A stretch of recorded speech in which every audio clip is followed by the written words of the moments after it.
Hasta hace relativamente poco tiempo, las leyes y la moralidad que se deriva del cristianismo habían caminado una al lado de la otra, porque las leyes públicas de una nación eran concebidas como la codificación de una cosmovisión moral, la cosmovisión cristiana. Y aún aquellos que no profesaban la fe de Cristo, en el sentido en que la Biblia define tal cosa, funcionaban bajo la premisa de que existen un conjunto de normas morales establecidas por el Creador del universo que trascienden las diferencias culturales y las preferencias personales. Sin embargo, desde hace ya varias décadas esta premisa está siendo sistemáticamente atacada por una élite urbana, como le llama un sociólogo, Peter Berger, que sin ser mayoría en número son los que controlan las instituciones que proveen las definiciones oficiales de la realidad. ¿Oyeron eso? Una élite, una minoría en la nación que son los que proveen las definiciones oficiales de la realidad, y se está refiriendo a los que hacen las leyes, a los que manejan la educación y sobre todo aquellos que manejan los medios masivos de comunicación. Consecuentemente, las normas morales sobre las cuales se construyó el mundo civilizado de Occidente se han ido esfumando poco a poco de la conciencia colectiva de nuestra sociedad, a tal punto que cualquiera que se atreve a defender en el día de hoy la existencia de valores morales absolutos se arriesga a ser considerado como un intolerante que no tiene derecho a ser escuchado en el debate público. Y cada vez es mayor el número de voces que aboga por una nación secular. Una nación que no tenga nada que ver con valores religiosos. Una nación en la que los cristianos no tengan ningún derecho a ser escuchados en temas tan controvertidos como el aborto o la naturaleza del matrimonio, porque debemos mantener a toda costa la separación de la iglesia y del Estado. Sin embargo, por más atractiva que resulte esta idea para muchos, lo cierto es que es completamente imposible tratar con todos aquellos conceptos que servirán de base a la promulgación de las leyes desde una postura netamente secular. A final de cuentas, todos vamos a traer a la mesa de discusión nuestros propios conceptos acerca de la existencia o de la inexistencia de Dios, o nuestras propias ideas de lo que está bien y de lo que está mal, o de lo que constituye el bien mayor tanto para el individuo como para la nación en sentido colectivo. Por lo tanto, mis amados hermanos, es discriminatorio tratar de acallar la voz de los cristianos en ese foro público sobre la premisa de que nuestras opiniones son religiosas. Porque a la larga, todas las opiniones que se emitan en esa plataforma serán tan esencialmente religiosas como los argumentos religiosos que ellos rechazan. Y espero que eso no suene a trabalenguas. Es que el hombre es un religioso incurable. Pensemos en el aborto, por ejemplo. ¿Cómo vamos a determinar la naturaleza de eso que se está gestando en el vientre de la madre? ¿Quién define el momento en que una vida humana comienza a ser sagrada y digna de protección? ¿O cuáles son los valores que debemos colocar como prioritarios al legislar sobre este asunto? ¿El derecho que tiene la madre a decidir si ella sigue con el embarazo o no? ¿O el derecho que tiene la criatura en gestación a ser protegida? ¿Quién decide eso? Cualquiera que sea nuestro proceso de argumentación en este debate, será imposible mantenerlo en un terreno meramente secular. De modo que si los cristianos abogamos por valores morales absolutos, de ninguna manera estamos atentando contra la separación de la iglesia y del Estado. Por cierto, irónicamente, una idea que surgió dentro del seno del cristianismo. Fueron los cristianos los que promovieron esta separación, tanto para defender a la iglesia como para defender al Estado. En un país democrático como el nuestro, se debe permitir en el debate la participación de todos aquellos que tengan algo que aportar, cualquiera que sean sus convicciones religiosas o filosóficas. Este es un principio fundamental de toda democracia deliberativa. Y en el caso de los cristianos, nosotros tenemos mucho que decir acerca de cualquiera de estos temas, porque tenemos en nuestras manos la bendita, infalible, inerrante y eterna palabra de Dios. A final de cuentas, nuestro interés no es meramente defender el derecho que tenemos a ser escuchados. Lo que estamos defendiendo aquí, mis amados hermanos, es el derecho que tenemos a seguir proclamando las verdades absolutas reveladas por Dios en su palabra. Aquellas verdades verdaderas, como le llamaba Francis Schaeffer, que sirvieron de base a la construcción de la civilización occidental. Y eso es precisamente lo que trataremos de hacer en la mañana de hoy al tratar el tema del matrimonio homosexual. La decisión tomada recientemente por la Suprema Corte de los Estados Unidos de Norteamérica, legalizando este tipo de matrimonios en todos los estados de la Unión, no solo es una masiva institucionalización del pecado, como dijo John Piper hace unos días atrás, sino una amenaza real contra esa civilización que se ha desarrollado sobre los fundamentos de la cosmovisión cristiana. ¿Escucharon eso, mis amados hermanos? Lo que estoy diciendo, esto es una amenaza real contra la civilización. Por eso John MacArthur decía recientemente que los dos ataques terroristas más grandes que ha sufrido la nación norteamericana no fueron perpetradas por ningún musulmán, sino por la Suprema Corte de los Estados Unidos. El primero fue la legalización del aborto. Después de eso ha habido millones de bebés sacrificados en los vientres de sus madres. El segundo, dice MacArthur, fue la legalización del matrimonio entre personas del mismo sexo. Por un lado, la destrucción de la vida humana en el vientre materno, y ahora la destrucción de la propia familia. Ninguna bomba, ninguna explosión, ningún ataque y ningún asalto físico a las personas se le puede comparar a este tipo de terrorismo. Nuestro país está siendo aterrorizado, dice MacArthur, por las personas más responsables de protegerlo, los que han de sostener las leyes. Esto es serio. Como yo espero demostrar en el mensaje de hoy, es un mensaje difícil de predicar. Yo preferiría estar predicando Marcos, créanme. Este es un mensaje difícil de predicar, pero necesario de predicar y necesario de ser oído. Como yo espero demostrar en el mensaje de hoy, mis amados hermanos, amigos que nos visitan en esta mañana, nosotros tenemos razones de más para estar preocupados por la presión a la que están siendo sometidos países como los nuestros para imponer la agenda de esta dictadura moral. Es una dictadura moral. Es imperialismo en el peor sentido de ese término.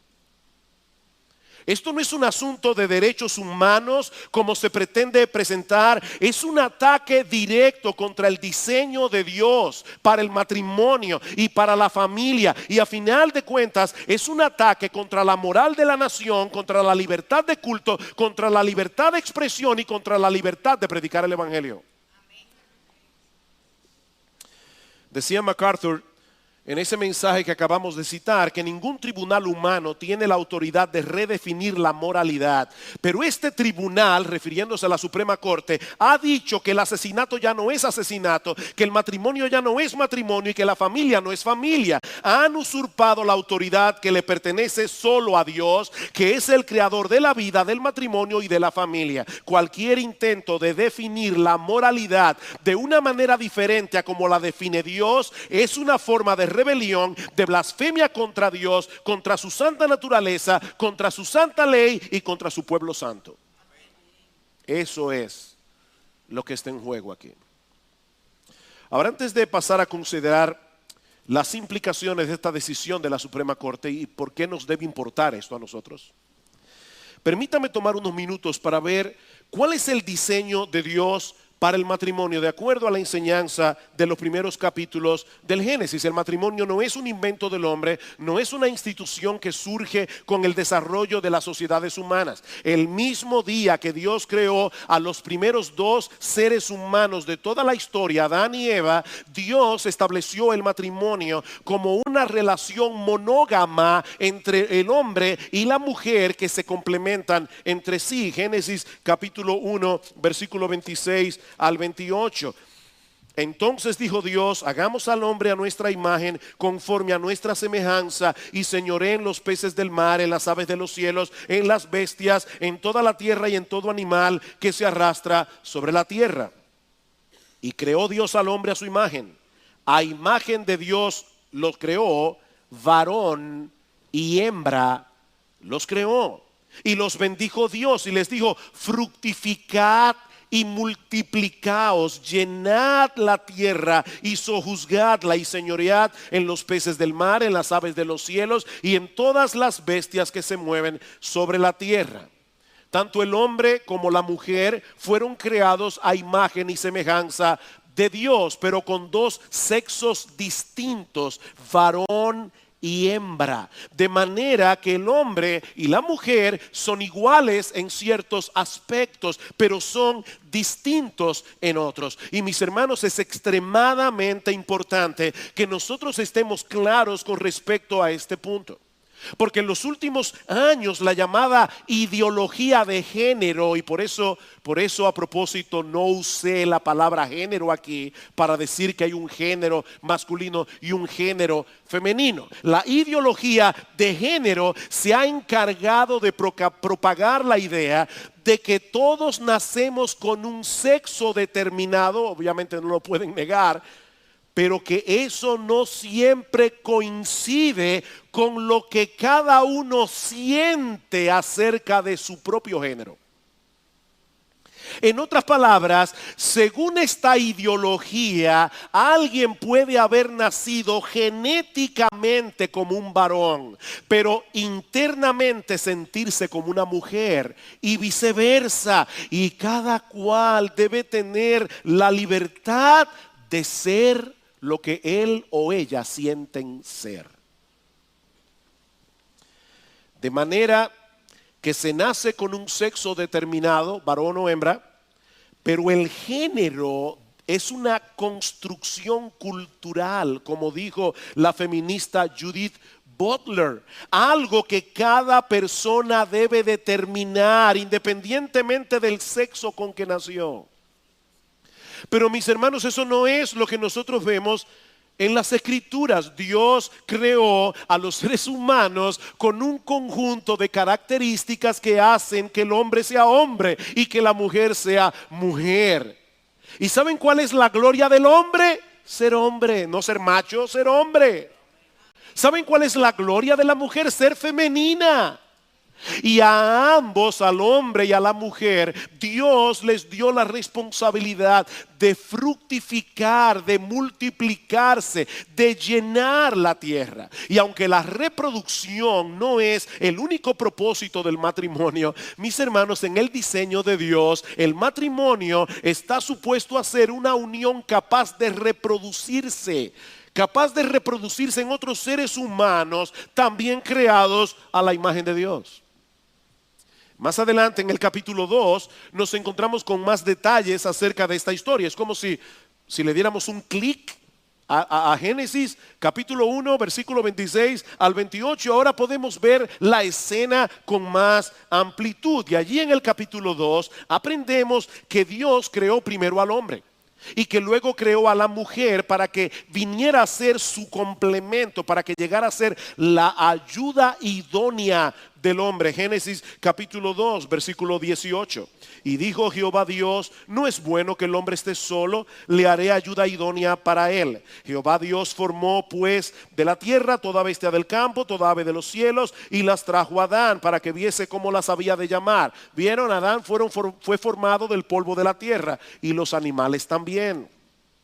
Y todo lo que Adán llamó a los animales vivientes, ese es su nombre. Y puso Adán nombre a toda bestia y ave de los cielos y a todo ganado del campo, mas para Adán no se halló ayuda idónea para él. Entonces Jehová Dios hizo caer sueño profundo sobre Adán mientras éste dormía. Tomó una de sus costillas y cerró la carne en su lugar. Y de la costilla que Jehová Dios tomó del hombre hizo una mujer y la trajo al hombre. Dios ofició la primera boda de la historia entre Adán y Eva. Él fue el padrino. Y dijo entonces Adán: esto es ahora hueso de mis huesos y carne de mi carne. Esta será llamada varona, porque del varón fue tomada. Hay un juego de palabra en el hebreo. Esta será llamada Isha, porque del Ish fue tomada. Y la clara intención de este relato, mis hermanos, es hacernos ver que la mujer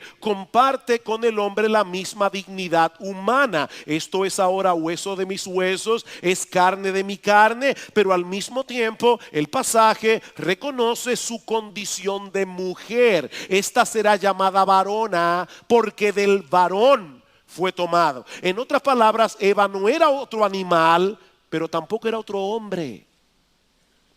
Era un ser humano, mujer.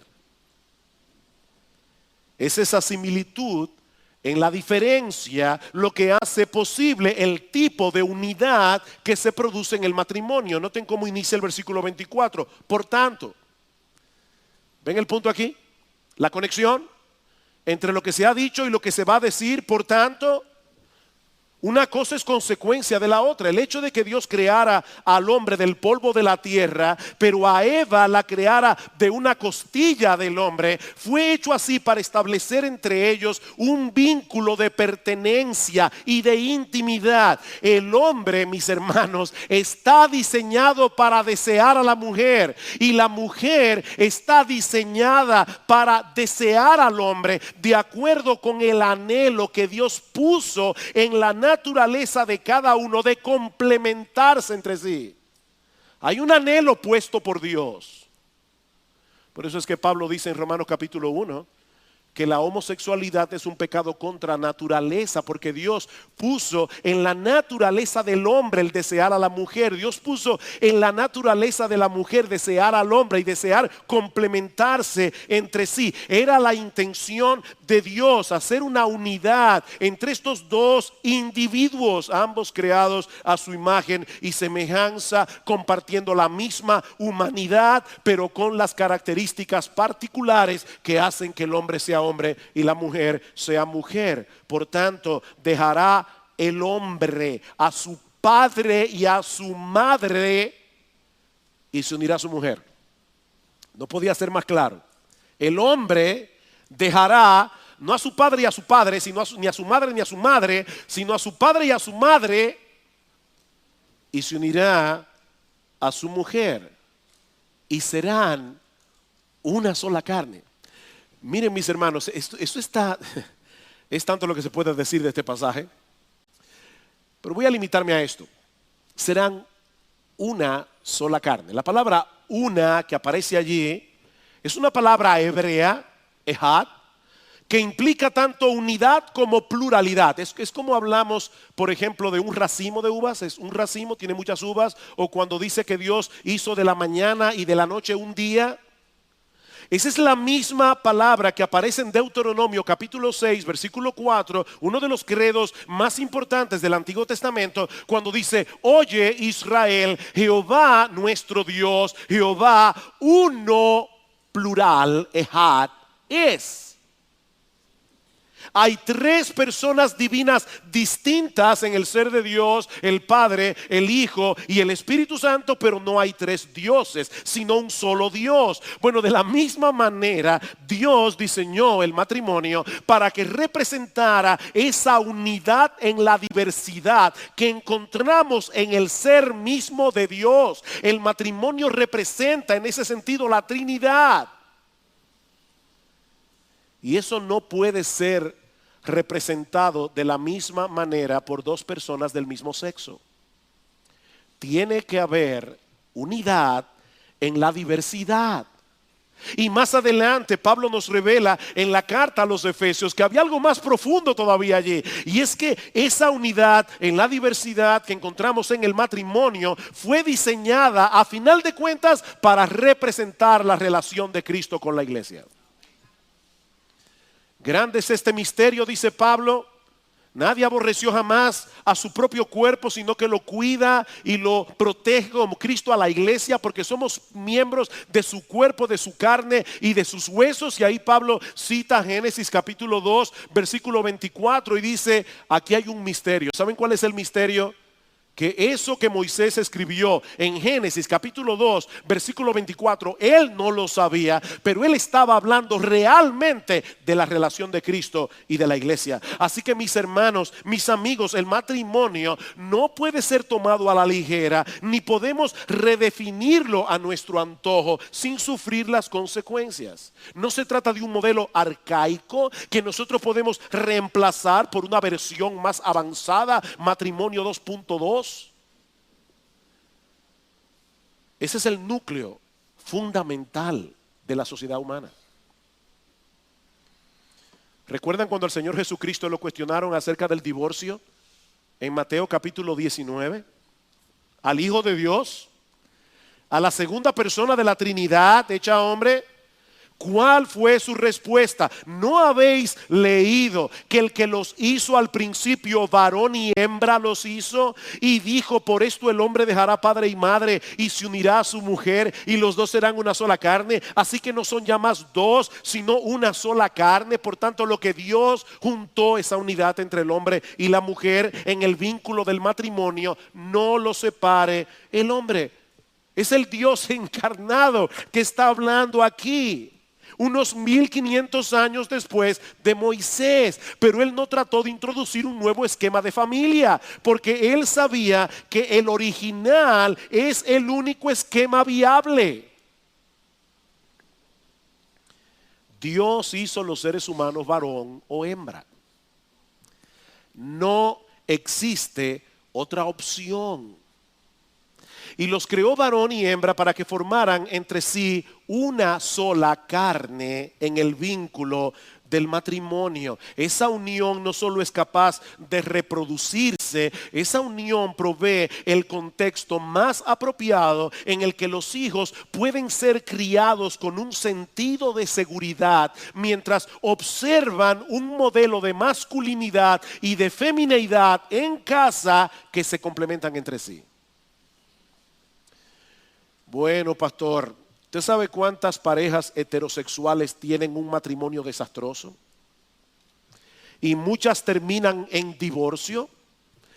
Lamentablemente sí, nosotros sabemos que muchas familias heterosexuales no cumplen ese ideal en lo absoluto, pero inventar otras alternativas no va a resolver el problema, lo va a agravar. Y eso es precisamente lo que yo quiero ver ahora en mi segundo encabezado. Ya vimos el diseño original de Dios para el matrimonio. Veamos ahora en segundo lugar por qué yo dije en la introducción que el matrimonio homosexual es una amenaza. Una amenaza a la civilización. Alguien puede preguntar aquí, ¿y qué puede haber de malo? De hecho, mucha gente está preguntando eso en el día de hoy. ¿Qué puede haber de malo en el hecho de que dos adultos del mismo sexo decidan legalizar su unión si se aman entre sí y recibir todos los beneficios de una pareja casada? Bueno, antes de responder esta pregunta es importante aclarar que lo que está en discusión aquí no es si el Estado tiene derecho a prohibir las relaciones homosexuales, porque nadie está abogando por eso en el día de hoy. Eso no es lo que estamos discutiendo aquí. Lo que estamos discutiendo aquí es el tipo de relación que el Estado va a reconocer como un matrimonio. Porque a final de cuentas, mis hermanos, el Estado siempre tendrá que poner límites en ese sentido. Por ejemplo, en los Estados Unidos, donde acaba de aprobarse el matrimonio homosexual, 2 niños de 8 años no se pueden casar, ni 2 hermanos de sangre tampoco. Hay un montón de combinaciones en las relaciones humanas que el Estado no puede reconocer como matrimonio. Así que no importa dónde pongamos el límite, siempre habrá un límite, a menos que echemos por tierra el concepto mismo de la relación matrimonial y de la familia, y eso es precisamente lo que está en juego aquí.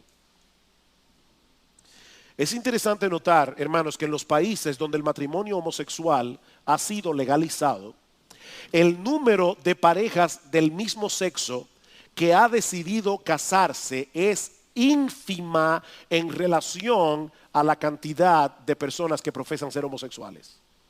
De hecho, en el país donde la tasa de matrimonio homosexual, que es los Países Bajos, es de las más elevadas del mundo, es un 8% de la población entera homosexual. Y en los Estados Unidos de Norteamérica es probablemente entre un 1.5% y un 3% de la totalidad de la población homosexual. Entonces la pregunta es, ¿por qué están tan interesados en que el Estado reconozca ese tipo de unión si muchos de ellos deciden no casarse? ¿Saben por qué?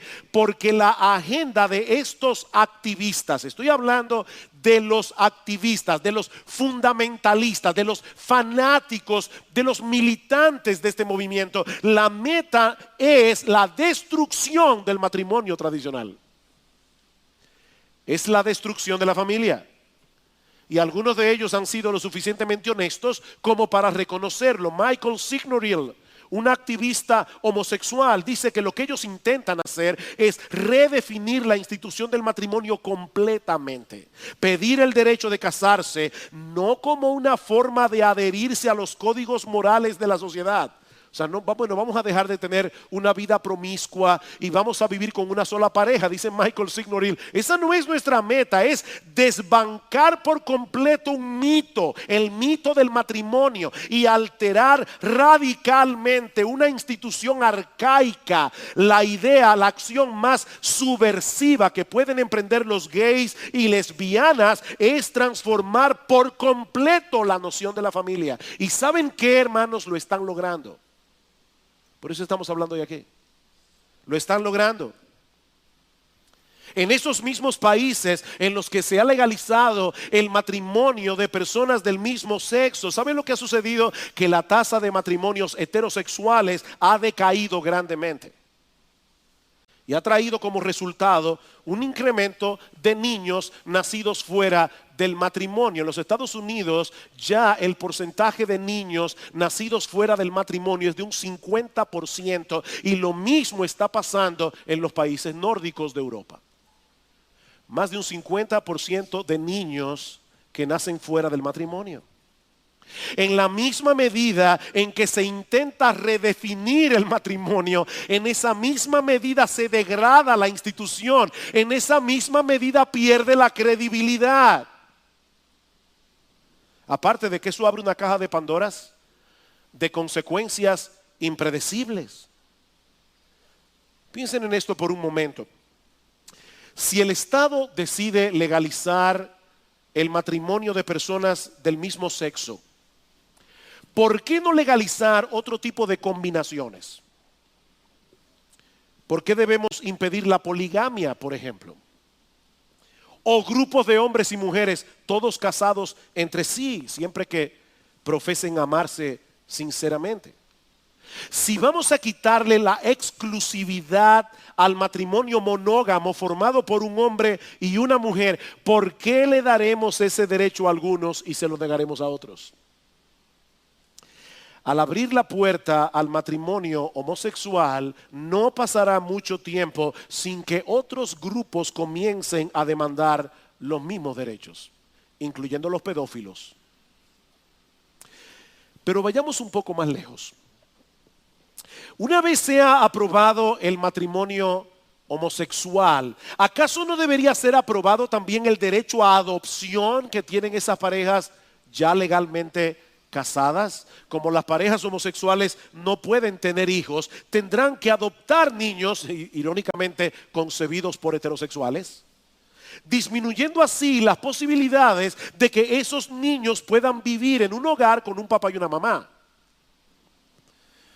Pero como bien ha dicho alguien, un niño no es un medio para que los adultos sean felices. Un niño es un fin en sí mismo. Si un niño necesita crecer en el contexto de un padre y una madre, privarlo de ese beneficio por un egoísmo adultocéntrico no es otra cosa que un atentado contra los derechos del niño. Miren, mis hermanos, el resultado de ese tipo de experimento no se ven inmediatamente. Pero no deja de ser algo cruel estar haciendo con nuestros niños esta experimentación social que nunca antes se había tratado en toda la historia humana. Nunca antes. Mis hermanos, ninguna civilización del pasado, óigame bien, ninguna intentó casar personas del mismo sexo. Eso nunca ha ocurrido, ni siquiera en aquellas sociedades que permitían la homosexualidad, como era el caso de los griegos. Así que nos encontramos actualmente en una situación completamente novedosa que no tiene precedentes en la historia. Y vamos a ver qué va a pasar con esa generación creado por dos papás, dos mamás y quién sabe cuántas combinaciones más. Por otra parte, la legalización del matrimonio homosexual tarde o temprano viene acompañada de leyes en contra de la discriminación. Leyes que ponen en riesgo la libertad de culto y la libertad de expresión. Esto es un ataque a la iglesia, hermanos. No se pierdan en eso. Recientemente los propietarios de una panadería en Oregón, ustedes lo conocen esa historia, cristianos, Aaron y Melissa Klein, fueron condenados a pagar una multa de $150,000 por negarse a hacerle un bizcocho para una boda de 2 lesbianas. Y obviamente lo llevó a la quiebra.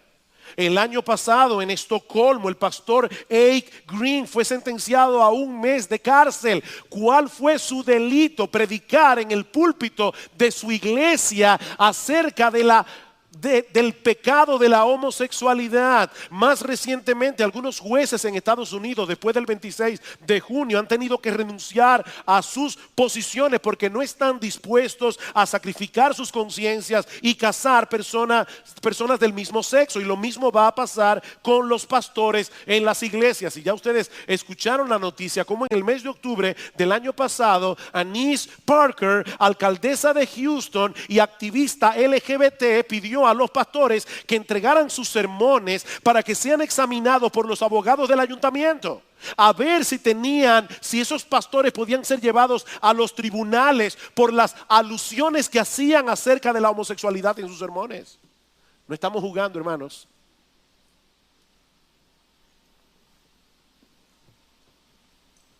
Como ustedes pueden ver, no se trata de un asunto de derechos civiles. Esto es un ataque masivo contra el matrimonio. Es un ataque masivo contra la familia, contra la libertad de expresión, contra la libertad de conciencia.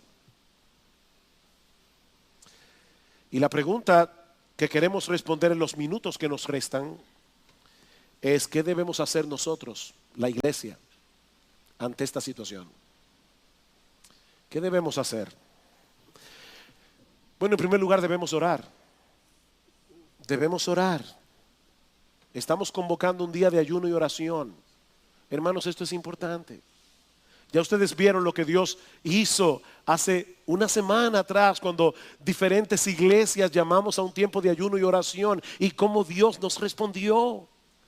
Hermano, nuestro Dios escucha, tenemos que orar. Este es un momento para que el pueblo de Dios clame a Dios, no solo por protección, que clame a Dios por valentía, para seguir proclamando la verdad del evangelio sin importar el precio que nosotros tengamos que pagar por eso. Cuando los apóstoles fueron perseguidos en Hechos capítulo 4 y se les amenazó para que no siguieran predicando el evangelio, escuchen cómo ellos oraban. Decía el versículo 4, capítulo 4, versículo 29: y ahora, Señor, mira sus amenazas y líbranos, oh Dios, de ir a la cárcel. No, mira sus amenazas y concede a tus siervos que con todo denuedo hablen tu palabra, que con toda valentía sigan predicando la palabra de Dios. Tenemos que pedir al Señor que nos dé coraje, que nos dé firmeza, que nos dé convicción. Debemos orar por nuestros legisladores. Debemos orar que el Señor ponga su temor en sus corazones, aunque no sean creyentes, para que estas leyes no sean aprobadas por nuestros cuerpos legislativos. Debemos orar por la ciudadanía. Debemos orar que la conciencia de nuestra sociedad sea despertada, que puedan darse cuenta de lo que está en juego aquí. Tenemos que orar. Pero no solo debemos orar, también debemos hablar. Debemos hablar la verdad en amor en cualquier lugar donde tengamos la oportunidad de hacerlo. Damos muchas gracias al Señor por las puertas que se nos han abierto para hablar de este tema en el Congreso. Pero ¿saben qué, hermanos? Nuestros congresistas no son los únicos que necesitan escuchar la verdad de Dios acerca del matrimonio, acerca de la familia. Esa es la razón por la que estamos predicando este tema tan incómodo de predicar. Nosotros queremos que el pueblo de Dios tenga una respuesta bíblica, una respuesta bien articulada cuando nos cuestionen acerca de este asunto. Como dice Russell Moore, no podemos limitarnos a hablar con aquellos que ya están de acuerdo con nosotros, sino también tratar de convencer a los que no lo están.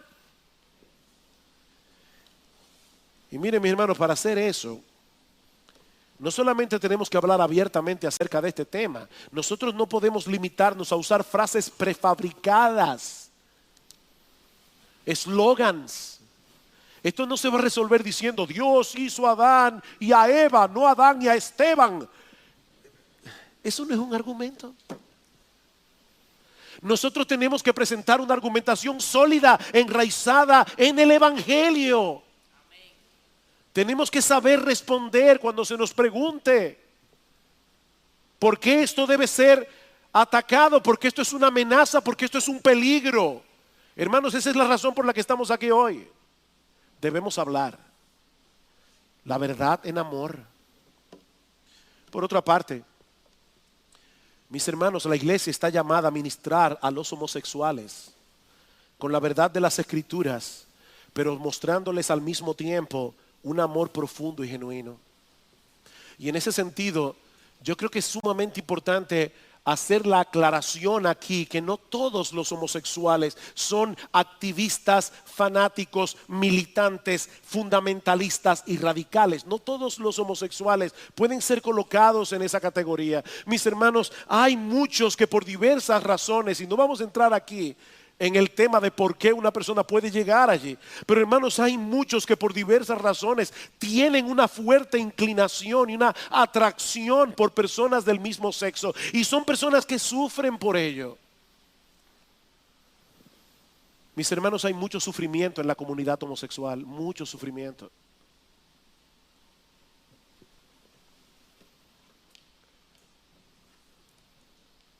Nosotros tenemos que aprender a llorar por ellos, a no burlarnos de ellos, a amarlos con un amor genuino y sincero, porque Cristo murió por muchos de ellos. Mis hermanos, nosotros los cristianos somos los únicos que tenemos un mensaje de esperanza para la comunidad homosexual. Nosotros somos los únicos que podemos amarlos verdaderamente, amarlos. Estoy leyendo actualmente el testimonio, el libro escrito por Rosaria Butterfield, un libro que recomiendo completamente. Era una profesora de literatura inglesa, lesbiana, que se convirtió al Señor en 1999. ahora es la esposa de un pastor reformado. Y ella narra en este libro el impacto que le produjo en su vida, el amor incondicional que le mostró una pareja de esposos cristianos. Ella decía que con las cosas que ella escribía, porque había escrito libros, dice ella que una de las cosas que más le dolía, porque era una mujer muy inteligente y con una gran reputación en el mundo académico, la invitaban a universidades como Harvard a hablar acerca de este tema. Dice, una de las cosas que me duele es ver cuántas personas yo convencí acerca de esto. Ella dice, yo recibía constantemente cartas en mi casa y tenía 2 pilas, una carta de fans, personas que me apoyaban, y una carta de personas que me odiaban, hasta que recibí la carta de un pastor y yo no sabía dónde colocar esa carta, porque no pertenecía a ninguna de las 2 categorías. Y este pastor le decía, yo quisiera hablar contigo si tú me dieras la oportunidad. Y a la semana de luchar con esto, esta mujer decide aceptar la invitación, y este pastor y su esposa la recibieron en casa. Por 2 años estuvieron tratando con ella, mostrándole afecto, interesándose en su vida, mostrándole amor. Y esta mujer finalmente vino a los pies de Cristo. Mis hermanos, este no es solo un tema controvertido, es también un tema intensamente personal.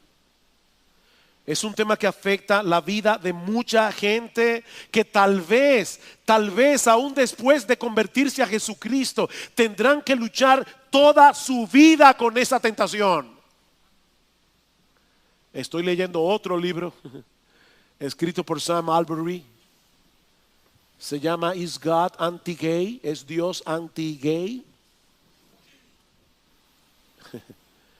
Este hombre viene de ese mundo. Él todavía está luchando con esa tentación y él ha decidido quedarse soltero para el resto de su vida. Y es ahora pastor y está predicando la palabra y está tratando de ayudar a personas que tienen ese problema. ¿Ustedes creen que no hay personas en las iglesias con ese problema? Ustedes están equivocados. Hermanos, es simplista pensar que todos los homosexuales que se conviertan al Señor van a experimentar inmediatamente un cambio en sus deseos e inclinaciones. Gloria al Señor porque eso sucede. Gloria al Señor por eso. Pero no necesariamente. Eso, por supuesto, no es una excusa para el pecado de nadie. La homosexualidad sigue siendo un pecado. Esto no es una excusa para que nadie deje de luchar con ese pecado. Como hay personas que se convierten al Señor y toda su vida van a tener que luchar con la ira, van a tener que luchar con la envidia, van a tener que luchar con la codicia, ¿o no es así? O cuando nosotros nos convertimos al Señor, todos nuestros deseos pecaminosos desaparecieron. Hermanos, hay deseos pecaminosos, y gracias al Señor por eso, que cuando nos convertimos al Señor desaparecieron por completo. Pero hay otros deseos con los cuales vamos a tener que luchar hasta el día de nuestra muerte. Y hay personas que van a luchar con el deseo homosexual.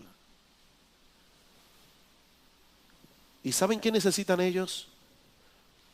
Necesitan la ayuda de la iglesia. Necesitan la ayuda de la iglesia.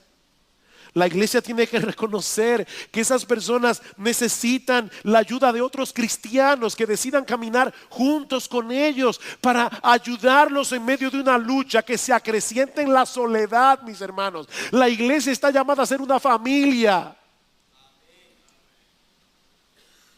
Y una familia para todos. No importa el trasfondo de donde vengan. Órale a Dios que te quite ese rechazo. Órale a Dios que te ayude a mostrar compasión y misericordia a todo tipo de pecadores. Por otra parte, la iglesia está llamada a modelar en medio de la sociedad en que vivimos lo que el matrimonio está supuesto a hacer. Nosotros más que nadie debemos modelar lo que el matrimonio está supuesto a hacer, de tal manera que las personas allá afuera puedan mirar hacia la iglesia y ver matrimonios que, sin ser perfectos, pueden representar en alguna medida la relación de Cristo con la iglesia. Hermanos, que nuestros matrimonios tengan tal impacto en medio de la desintegración familiar que vemos a nuestro alrededor, que otros deseen tener lo que nosotros tenemos. Tenemos que orar por los matrimonios de la iglesia. Que los hijos puedan ver la relación de sus padres y sientan el anhelo de llegar a tener un matrimonio como el de ellos. Que ni siquiera les pase por la cabeza la idea de buscar otra alternativa. Porque es evidente que dos personas imperfectas que todavía están luchando con sus pecados pueden llegar a tener una buena relación matrimonial con la ayuda del Espíritu Santo. Por otra parte, hermanos, debemos estar dispuestos a padecer persecución. Hermanos, debemos estar dispuestos a padecer persecución. A medida que el secularismo avanza, en esa misma medida el mundo se vuelve hostil contra los cristianos. Así ha sido a través de toda la historia de la iglesia y nosotros no tenemos ninguna razón de por qué estar exentos. Nuestra sociedad se está polarizando. Y cuando la sociedad se polariza, la iglesia se purifica. Si hay algo bueno en medio de todo esto, es que la situación se va a poner de tal manera que va a forzar a las personas que profesan ser cristianos a ser cristianos. A dejar de jugar a ser cristianos. Este es un momento en que nosotros tenemos que vivir de acuerdo con nuestras convicciones. Aunque terminemos en la cárcel, aunque nos prohíban predicar. Hablábamos este miércoles, de Asia Bibi. Una mujer pakistaní fue apresada por predicar a Cristo. Por decirle a un grupo de musulmanas: Mahoma no hizo nada por ustedes, pero Cristo murió por mí. Asia Bibi fue condenada a morir ahorcada este miércoles pasado. Y la iglesia en el mundo entero comenzó a orar por ella. Y aquí aún oramos por ella y nos enteramos que este miércoles el tribunal pakistaní finalmente decidió liberarla por la presión del mundo. Gloria al Señor por eso. Pero ¿saben qué, hermanos? Cuando a esta mujer la fueron a visitar para decirle en la cárcel: niega tu fe, es lo único que tienes que hacer, niega tu fe, vuélvete musulmana otra vez. Ella dijo: ¿cómo voy a traicionar a ese Dios mío que murió por mí en la cruz del Calvario? Es ese tipo de cristianismo el que se necesita en estos momentos, mis hermanos. Un cristianismo tibio, un cristianismo ambiguo no va a poder contra esta agenda. Llegó el momento de definir lo que somos de verdad. Y estar dispuestos a pagar el precio de ser cristianos. Porque nosotros seguimos a un Salvador que fue crucificado en una cruz. Por otra parte, debemos predicar el Evangelio. Debemos predicar el Evangelio, mis hermanos. No podemos limitarnos a hablar en contra de la homosexualidad o de cualquier otro pecado específico. Debemos proclamar a los pecadores que hay salvación en Cristo para todo aquel que viene a Él arrepentido, confiando únicamente en Él para el perdón de los pecados. Hay perdón en Cristo, hay salvación en Cristo, hay transformación en Cristo. No importa los pecados que tú hayas cometido. Tenemos que predicar el Evangelio. La iglesia también está llamada a arrepentirse de sus propios pecados, sobre todo en el área de la inmoralidad sexual. Hermanos, cuando el mundo a nuestro alrededor comienza a podrirse, muchas veces la iglesia comienza a coquetear también con el pecado, porque llega el momento en que nos acostumbramos a él. Tenemos que arrepentirnos de nuestra tibieza. Tenemos que arrepentirnos, hermanos, de nuestra falta de convicción en decirle que no a la pornografía. Tenemos que arrepentirnos de pensamientos pecaminosos. Tenemos que arrepentirnos de tomar el pecado de la inmoralidad sexual a la ligera. Pablo dice en Efesios capítulo 5 que hay cosas que ni siquiera se deben nombrar entre santos.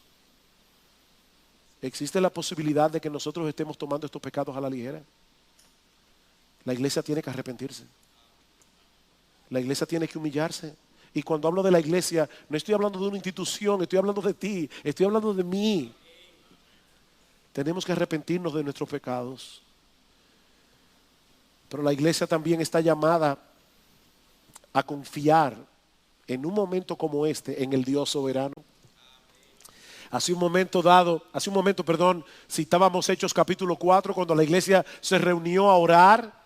Y yo no leí a propósito el pasaje que está antes, pero cuando amenazaron a los discípulos, dice en el versículo 21, les amenazaron y les soltaron que no debían seguir predicando a Cristo. ¿Saben lo que hizo la iglesia? Se reunieron a orar desde que lo pusieron en libertad, y ellos, habiéndolo oído, alzaron unánimes la voz a Dios y dijeron: soberano Señor, tú eres el Dios que hiciste el cielo y la tierra, el mar y todo lo que en ellos hay, que por boca de David tu siervo dijiste: ¿y por qué se amotinan las gentes y los pueblos piensan cosas vanas? Salmo 2. Se reunieron los reyes de la tierra, y metan ahí a todos los embajadores que ustedes quieran, y los príncipes piensan cosas vanas. Se juntaron en uno contra el Señor y contra su Cristo, porque verdaderamente se unieron en esta ciudad contra tu santo Hijo Jesús, a quien ungiste, Herodes y Poncio Pilato, con los gentiles y el pueblo de Israel, para hacer cuanto tu mano y tu consejo habían antes determinado que sucediera. El mundo no se ha salido de la mano del control de Dios. Él sigue sentado en su trono, Él sigue siendo soberano, y nosotros podemos confiar que de alguna manera, todo esto que está sucediendo, Él lo va a usar para su gloria y lo va a usar para la salvación de miles. Porque Cristo prometió que las puertas del Hades no prevalecerían contra la iglesia. Este es un momento de confiar, hermanos. Es un momento de traer nuestra teología al corazón. Nosotros creemos que el Señor sigue sentado en su trono. Pero no quisiera concluir, y ya estoy, terminando, sin hacer una última observación. Hace un momento decíamos que los cristianos somos los únicos que tenemos un mensaje de esperanza y de amor verdadero, no solo para los homosexuales, sino para todo tipo de pecadores. Nuestro mensaje no es un discurso de odio, es una súplica ferviente para que pecadores puedan ser salvos y transformados por el poder del Evangelio. Imagínate una persona ciega caminando hacia un precipicio. Tú estás allá abajo sabiendo que se dirige a una muerte segura, y comienzas a gritarle y comienzas a suplicarle que se detenga. Y entonces viene un grupo de personas defensoras de los derechos humanos para decirte que no debes gritarle así, porque ese es un discurso de odio. No, tú estás librando a esa persona de la muerte. Y nosotros seguiremos diciendo y proclamando que la homosexualidad es un pecado. Nosotros seguiremos proclamando que el matrimonio homosexual es una aberración, pero no por odio, sino por amor a esas mismas personas que no queremos que acallen su conciencia, sino que sintiendo la carga de su pecado vengan a Cristo en arrepentimiento y fe, y puedan ser librados y puedan ser salvados. Pero amigo, Cristo no vino únicamente a salvar homosexuales. Cristo vino a salvar fariseos, Cristo vino a salvar religiosos, Cristo vino a salvar legalistas, Cristo vino a salvar gente decente. Porque lo que va a llevar al hombre al infierno no es la homosexualidad. Lo que va a llevar al hombre al infierno es no confiar en Cristo como Señor y Salvador. Cuando tú no confías en Cristo como Señor y Salvador, tú te estás convirtiendo a ti mismo en tu propio Señor y en tu propio Salvador, y eso te llevará al infierno. Por eso yo te llamo en esta mañana: ven a Cristo y ven ahora. Ahora, no es mañana, no es cuando salgas de aquí. Yo te ruego, yo te suplico con mi corazón en la mano. Ven a Cristo, ven ahora, porque hay salvación, hay perdón, hay transformación en Cristo para todo aquel que cree, sin importar los pecados que haya cometido. Ven a Cristo, ven a Cristo ahora. Él tendrá misericordia de ti. Él perdonará todos tus pecados. Él te dará libremente el don de la vida eterna.